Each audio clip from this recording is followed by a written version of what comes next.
پاکستان کی کہانی 14 اگست 1947 جب ایک تاریخ نے تاریخ رقم کی۔ برصغیر پاک و ہند کی آزادی 15 اگست 1947 کو مقرر کی گئی تھی، لیکن فی الحقیقت پاکستان کو آزادی ایک روز پہلے 14 اگست کو مل گئی، کیونکہ وائسرائے ہند لارڈ ماؤنٹ بیٹن کو نئی دلی میں آدھی رات کو انڈیا کی آزادی کے رسومات میں شریک ہونا تھا۔ اقتدار کی منتقلی کراچی کی ایک تقریب میں 14 اگست کو ہو گئی تھی، لیکن پاکستان کے ریڈیو اسٹیشن رات کے 11:30 بجے تک یہی اعلان کرتے رہے کہ یہ آل انڈیا ریڈیو ہے، جبکہ پوری قوم بے چینی سے خصوصی ٹرانسمیشن کا انتظار کر رہی تھی۔ اس وقت پاک و ہند کے گلی محلوں میں آگ کے شعلے بلند ہو رہے تھے، فائرنگ ہو رہی تھی، خنجر زنی جاری تھی اور تیزاب کی بوتلیں بھر بھر کر ایک دوسرے پر پھینکی جا رہی تھیں۔ پاکستان پیدل آنے والے قافلوں اور ٹرین میں آنے والے لوگوں کو راستے میں ہی روک روک کر گروہ در گروہ قتل کیا جا رہا تھا۔ مسلمان اپنی پاک سرزمین کی جانب ہجرت کے لیے کوشاں تھے۔ لاکھوں قربانیوں کا مظہر پاکستان، جس کی جانب لوگ اپنے اہل و عیال اور معمولی ساز و سامان لیے رواں دواں تھے، لیکن یہ سفر ہجرت بھی لاکھوں صدمے دے گیا۔ ہر قدم پر قتل عام کا ڈر، بھیڑ اور رش میں نہ جانے کتنے جوانوں نے اپنے بوڑھے ماں باپ کھو دیے، کتنے ہی ماں باپ کے لختے جگر ان کے سامنے بچھڑ گئے اور کتنی ہی بہنوں کو عصمت زنی کا نشانہ بنایا گیا۔ آج بھی داستانیں زندہ ہیں۔ بہت سے ایسے لوگ بھی ہیں جنہوں نے آزادی کے قافلوں میں لاوارث بچوں کو پایا اور پھر اپنی اولاد کی طرح ان کی پرورش کی۔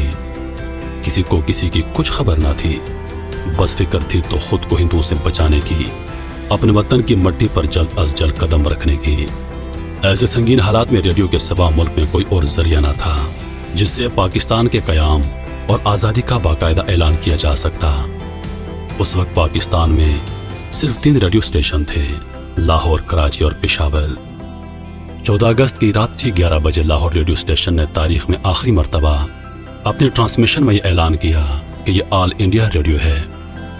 50 منٹ بعد جب 12 بجنے میں 10 منٹ باقی رہ گئے تو پاکستان کی اپنی عبوری دھن ہوا میں لہرانے لگی۔ یہ دھن پاکستان کے عظیم نغمہ نواز خورشید انور نے بنائی تھی۔ اس دھن کو سنتے ہی لاکھوں لوگ اپنے اپنے ریڈیو سیٹ کی گرد جمع ہو گئے، پرجوش، پرعزم اور شادمان۔ جب 12 بجنے میں صرف 1 منٹ باقی تھا تو یہ دھن دھیرے دھیرے پس منظر میں جا کر غائب ہو گئی اور ایک آواز ابھری۔ اب سے کچھ دیر بعد پاکستان کی آزاد اور خود مختار مملکت وجود میں آنے والی ہے۔ پھر ریڈیو پر کلاک کی ٹک ٹک کی آواز بلند ہونے لگی۔ سننے والوں کے دل کی دھڑکنیں تیز سے تیز تر ہوتی جا رہی تھیں۔ پہلے انگریزی میں آواز آئی، دس از پاکستان براڈ کاسٹنگ سروسز، اور پھر اردو میں آواز آئی، یہ ریڈیو پاکستان ہے۔ یہ آزادی کے ساتھ ساتھ پاکستان کی نشری المیہ کی ہندی سے اردو میں تبدیلی کا اتنا بڑا واقعہ تھا کہ لوگ اس قدر جذباتی ہو گئے کہ سبھی ایک دوسرے سے گلے ملے اور ایک دوسرے کو مبارکباد دی، حتیٰ کہ بعض لوگوں نے تو ریڈیو پاکستان کو ٹیلی فون کر کے مبارکباد پیش کی۔ یہ وہ لمحہ تھا جس کا ذکر ہر کسی کو سالوں سے بے صبری سے انتظار تھا۔ یہ وہ لمحہ تھا جب سب نے پہلی بار اپنے کانوں سے پاکستان کے ایک آزاد مملکت ہونے کا اعلان سنا تھا۔ اس کے بعد انتہائی خوشکن آواز میں قرآن پاک کی سورہ فاتح کی ابتدائی آیات کی تلاوت کی گئی، جن کا ترجمہ ہے کہ اے محمد، ہم نے تم کو فتح دی اور تم پر اپنی نعمت پوری کر دے اور تم کو سیدھے راستے چلائے اور اللہ تمہاری زبردست مدد کرے۔ اس طرح پاکستان وجود میں آیا۔ میرے محترم عزیز دوستو، ہم لوگ ہمیشہ یہ شکوہ کرتے ہیں، یہ گلہ کرتے ہیں کہ پاکستان نے ہمیں کیا دیا۔ حقیقت تو یہ ہے کہ ہم نے پاکستان کو کیا دیا۔ پاکستان نے ہم کو آزادی دی، ہمیں آزادی کے ساتھ سانس لینے کا موقع دیا۔ آج ہم جو کچھ ہیں وہ اپنے ملک کی وجہ سے ہیں۔ آج ہم لوگ آزاد سانس لے رہے ہیں۔ غلامی کیا ہوتی ہے اور آزادی کیا ہوتی ہے، یا آپ ان لوگوں سے پوچھئے جو غلامی کی زندگی بسر کر رہے ہیں۔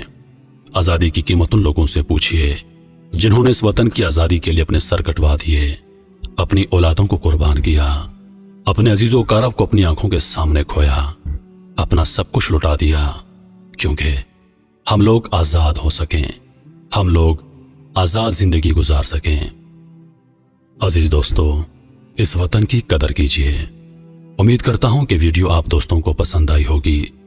ویڈیو پسند آ جائے تو لائک اور شیئر ضرور کر دیجیے گا، اور آنے والی نئی ویڈیوز کے لیے ہمارے چینل کو سبسکرائب کر دیں اور ساتھ میں موجود گھنٹی کے بٹن کو ضرور دبا دیں تاکہ ہماری ہر نئی آنے والی ویڈیو سب سے پہلے آپ تک پہنچے۔